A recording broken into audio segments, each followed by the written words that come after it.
Hi guys, welcome back. We've been talking about radicals and radical substitution.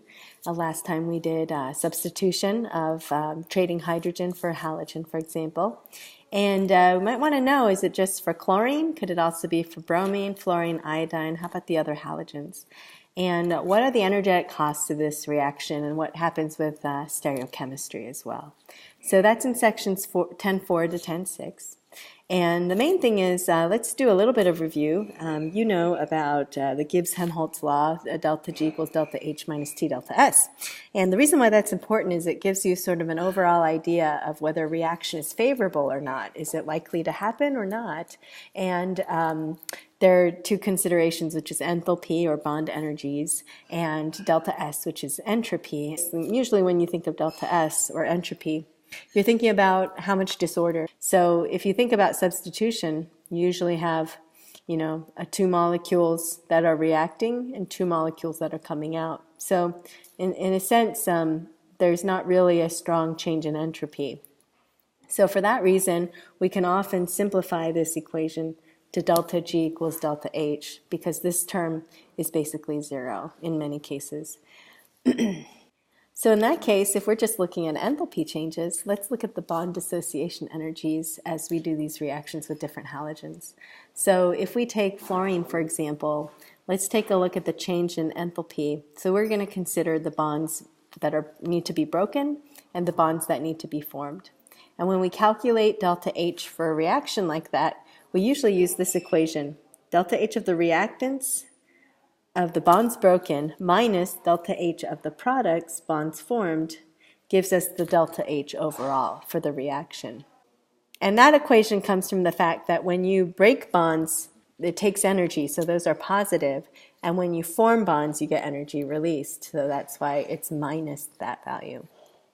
So let's try this for one of them, and then we'll do that for all of them. All right, so starting with fluorine, let's look at the bonds that would need to be broken if we did radical substitution. So we're breaking a CH bond, and we're also breaking the halogen bond in half. So we will add these two together as positive energies because they are bonds broken. So energy goes in, and that's 594. These are in kilojoules per mole. And that's going to be subtracted by the bonds formed. Now there's a typo here. I believe this is supposed to be an X right here. So let's fix that. And then, so these two molecules are formed. So these are the bonds that are forming, and so those energies are these two. So let's add those two together. When you add these two together, you get 1,025 kilojoules per mole. So the overall difference is going to be 431 kilojoules per mole. And it's negative, meaning it's going to be energy released. So let's do that for the rest of these three.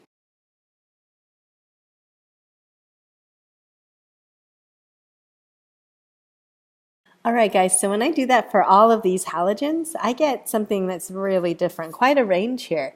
I have positive 55 values, so that tells me this is, overall, the reaction needs energy rather than releasing energy. It absorbs energy. So this is a positive delta H, which is endothermic. Endothermic reactions are not favorable for delta G. So remember, spontaneous means we want a negative delta G value. So if we have a positive delta H value and we're saying that these should be about equal to each other, that's not going to work. So we're going to get a situation where we have a non-spontaneous reaction. Now these other three are spontaneous because they're negative, but one of them is very much more spontaneous than the others, and in fact it turns out that that's not a good thing. It turns out it's quite explosive and dangerous to handle, so it's not really practical for our purposes. So what we're going to say is that these are really sort of in between. They're negative delta G, so they're spontaneous, and they're not too hot to handle. So we're going to stick with bromination and chlorination and forget iodination and fluorination. So the answers to these are I2 is the least exothermic. It's in fact endothermic. And the one that's too violent is fluorine. Now, if we look at chlorination versus bromination, they're really quite different as well. Their values are negative 33 and negative 104, so that's 3 times difference. And if you look at their energy profiles from using bond dissociation energies and such, you will see a difference in their profiles.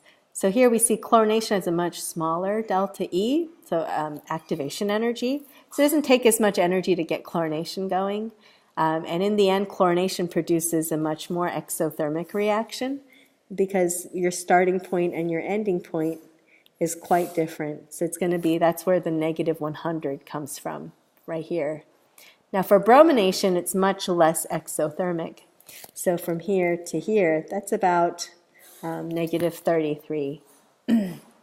Okay, but the activation energy is much higher. So, and if you take a look, let's look at this intermediate here. So here's the intermediate, and here's our transition state, which is from point A to point B, there's a transition state. Now if you recall, that transition state has some kind of hypothetical structure. You usually think of a transition state as bonds forming and bonds breaking. But it doesn't always have to be symmetrical. So the structure that's in between could be closer to the structure of the reactants, or it could be closer to the structure of the products. Now if we look here, this energy of the transition state is actually closer to the reactants. So it's going to look more like the reactants than like the intermediate. Now over here with bromination, the transition state is going to look more like the intermediate than the starting material, just because their energies are closer. That's what the Hammond postulate is about. So if we look at these two transition states, we can say that for bromination, the radical intermediate is more similar to the transition state structure. The transition state structure looks more like that radical than the transition state here. So for chlorination, the starting material is closer in energy to the transition state, but for bromination, the transition state's closer to the intermediate's energy.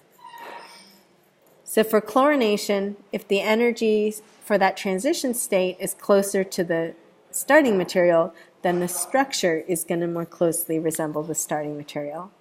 And for this one, it's going to be more like the intermediate. Now we know that the intermediate is a radical. If you take a look at our mechanism from last time, we know that we have these radicals as intermediates. And an intermediate, technically, it's not something we start with and it's not something we end with. It's something we sort of make in between. So we make something that then gets used up. So you don't see it in the equation. So if our intermediate is the radical, just like we used to have carbocation intermediates in previous chapters, then we can look at how different those radical energies are. So that's what this diagram is about. For chlorine, because the transition state is not really that closely resembled to the radical, you'll see that the differences in these energies aren't very great at the transition state, even though the intermediate's energies are quite different. When we look at the bromination, because the intermediate energy is more closely tied to that of the intermediate, when you have big differences in the intermediate energies, you see big differences in the transition state energies. So that means that over here, the activation energy for this to here, it's not really that different. So we say that this is not very selective. And I wouldn't say it's non-selective. You can see there are some differences. So maybe I would just say that it's less selective or not very selective, okay? But over here you can see there's quite a difference. Here's one activation energy, here's the activation energy, and here's another activation energy. So these are quite different and more spread out than these are. So this is going to give you a much different likelihood of getting a primary versus a tertiary radical. So in this case, we would definitely say this is going to result in a more selective process. So we see that play out when we measure how much does chlorine get substituted, how much does bromine get substituted. So when you look at that, let's take an alkane. This is isobutane, 1, 2, 3, 4 carbons in an iso pattern. So you put chlorine on there, and if you have a tertiary position, that's more stable than the primary position. But look at the selectivity here. Turns out it's actually more in favor of the primary than in the tertiary. Whereas over here, you see the bromine is much more preferred for tertiary than the primary bromine. So we see a greater difference. That means we have more control over where we're going to put that halogen. So this is more selective. Now you might ask, I thought a tertiary was more stable than a primary, so how is it possible that this number is bigger? Because even here you could see that primary is less stable than tertiary. In this case, it comes from the fact that primary and tertiary aren't that different in energy, but where that difference comes from is the fact that there's many more primary hydrogens to take off. So the statistics of it make it more likely to have a primary substituted. So here, statistics comes into play more so than in the bromination. In bromination, it's more about the stability of the radical. So here's that selectivity just for you to think about, okay? So for fluorine, very violent reaction, we usually aren't going to do any fluorination. It's about 1 to 1, so you can't really control for primary or secondary or tertiary. You can see it's going to be almost equally likely. More importantly, though, for you, I want you to know, bromine is way more selective for tertiary. Look, 1600 to 82 to 1 chance that you're going to have a tertiary. Okay, and then for secondary and tertiary, it's very close for chlorine over primary, but it also has to do with statistic probability, you know, which if you just have more primary hydrogens to get rid of, you're going to have skewed for primary, okay, the results. So for now, though, let's not worry too much about the statistics. Let's just say that in general, when you do these radical halogenations, usually you're going to see bromination very common if you want that tertiary halogenation like this. If this is what you're aiming for, use bromine. Don't use chlorine, obviously.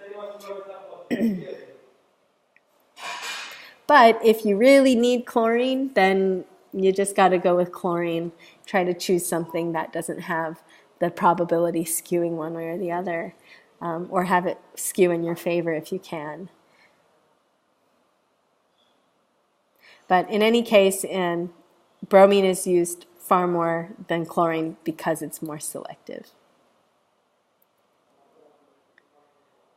All right, so now just some practice problems over the last couple of sections we've covered. Thinking of radicals like carbocations, which are sp2 hybridized, how do you explain the following distribution? This is about stereochemistry because you can see that there is a chiral carbon here, and it's going to create, it's going to keep that chiral carbon, but you're going to have two different configurations around that carbon. So you're going to get a racemic mixture of enantiomers. So one of these is R, the other is S. So why would it be that we could have a mixture of enantiomers from one starting material? So the answer has to do with the radical intermediate. So if we have a radical, and remember bromine is selective for tertiary, right? So it's this tertiary hydrogen that's going to be taken off by the bromine radicals that form. So this is the intermediate that I get, is this tertiary radical. That's going to be the major intermediate. And then from here, if this is planar, that means that my bromine radical can come in from the top, or it can come in from the bottom, top or bottom. And so what I mean by that is in a different color, if I have a bromine radical down here, then it can add from this side or it can add from this side, top or bottom, okay? And so that means it's going to lead to a mixture of enantiomers. And that is only explained if we have an sp2 center.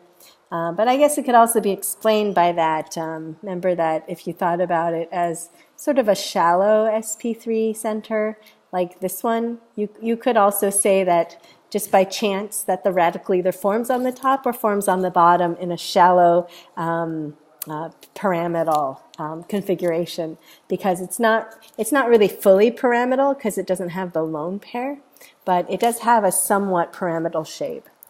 The reason why we think that this is more common is because you guys know about induction, so there are orbitals over here as well, and these orbitals can donate in more if they're planar. If there's alignment, they can donate by induction more. So, so you guys know with planar that there could be some orbitals over here as well. Some, maybe if they're carbons, they're sp3 orbitals. And in any case, if we could have alignment, then you could have induction donating toward this cloud, which is somewhat electron deficient, right? So if you could have it planar, then those orbitals would be more aligned and ready to donate in. So that's one argument for this type. But either way, you can rationalize it. So for the mechanism, you might want to just fill in with some initiation. So we've got bromine radical breaking in half, like that. And then we form two bromine radicals, one of which will react with, so I would probably start with initiation like that. Two would be propagation. So how do I form my radical? So I'm going to have my hydrogen here and my bromine radical here. And these two will come together. And this one will break off and form a radical here. So then I get this guy right there. And then here's the termination step right here. So I'll just put 3, termination. These two get together, and I get these structures.